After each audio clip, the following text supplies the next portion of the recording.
Hello guys, നമുക്കൊരു chicken കറി ഉണ്ടാക്കുന്ന കഥ കേട്ടാലോ. അതിനായിട്ട് ഇന്ന് ഞാനിവിടെ എടുത്തിട്ടുള്ളത് ഇഞ്ചി, പച്ചമുളക്, വെളുത്തുള്ളി, തക്കാളി, കറിവേപ്പില, പിന്നെ ചിക്കൻ, പിന്നെ കൊച്ചുള്ളി, ഇതെല്ലാം എടുത്തിട്ടുള്ളത്.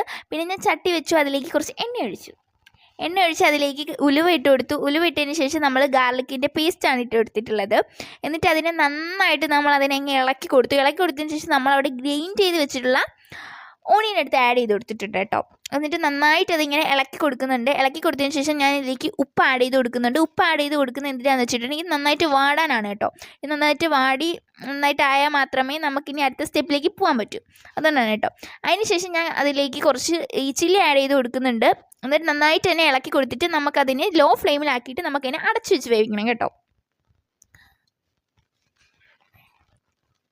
എന്നിട്ട് അതിന് ശേഷം നമ്മൾ നന്നായിട്ട് അതിനെ ഇളക്കി കൊടുത്തതിന് ശേഷം നമ്മൾ അതിലേക്ക് കൊച്ചുള്ളി ആഡ് ചെയ്ത് കൊടുക്കുന്നുണ്ട്. കൊച്ചുള്ളി ആഡ് ചെയ്ത് കൊടുക്കുന്നത് ഇതിനാന്ന് വെച്ചിട്ടുണ്ടെങ്കിൽ നല്ല ടേസ്റ്റ് കിട്ടാനായിട്ടാണ് ആഡ് ചെയ്ത് കൊടുക്കുന്നത്. പിന്നെ നമ്മളിതിലേക്ക് മഞ്ഞൾപ്പൊടി 1 ടീസ്പൂൺ ആഡ് ചെയ്ത് കൊടുക്കുന്നുണ്ട്. അതിന് ശേഷം നമ്മൾ മുളക് പൊടി 2 ടേബിൾ സ്പൂണുമാണ് ആഡ് ചെയ്ത് കൊടുക്കുന്നത്. എന്നിട്ട് അതിനെ നന്നായിട്ട് നമുക്കൊന്ന് ഇളക്കി കൊടുക്കാം. നന്നായിട്ട് തന്നെ ഇളക്കി കൊടുത്തതിന് ശേഷം നമ്മൾ ഇതിലേക്ക് ആഡ് ചെയ്ത് കൊടുക്കുന്നത് ചിക്കൻ മസാലയാണ് കേട്ടോ, ആവശ്യത്തിന് മാത്രം. പിന്നെ ഞാൻ ഇതിൽ ഇടയ്ക്കിടയ്ക്ക് ഉപ്പ് ആഡ് ചെയ്ത് കൊടുക്കുന്നുണ്ട്. ഉപ്പ് അറിയാമല്ലോ, ഞാൻ കറക്റ്റ് അളവ് പറയുന്നില്ല. പിന്നെ അതിന് ശേഷം ചിക്കൻ ഇല്ലാതെ എന്ത് ചിക്കൻ കറി, നമ്മളെ ചിക്കനെ താരത്തിന് നമ്മളിവിടെ എടുത്ത് കിടത്തി.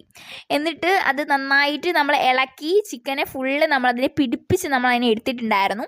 അതിന് ശേഷം ഞാൻ കുറച്ച് ചൂടുവെള്ളം വെക്കുന്നുണ്ട്, നമുക്ക് കറി വേണമല്ലോ, അപ്പോൾ അതിനായിട്ട്. എന്നിട്ട് ഈ ചൂടുവെള്ളം എടുത്തിട്ട് നമ്മൾ ഇതിൻ്റെ മുകളിലേക്ക് നമ്മൾ ഒഴിച്ചു കൊടുക്കും. അതായത് രണ്ടാമത്തെ സ്റ്റെപ്പ് കേട്ടോ. അപ്പം ഞാൻ അതിനെ ഇളക്കിയിട്ട് കറി ഉണ്ടോ എന്നൊക്കെ നോക്കുവാണ് കേട്ടോ.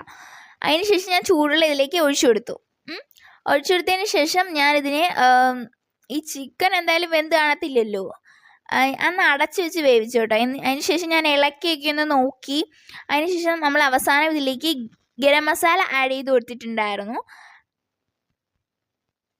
എന്നിട്ട് അതിലേക്ക് നമ്മൾ മല്ലിപ്പൊടി അവസാനമാണ് ആഡ് ചെയ്ത് കൊടുക്കുന്നത്.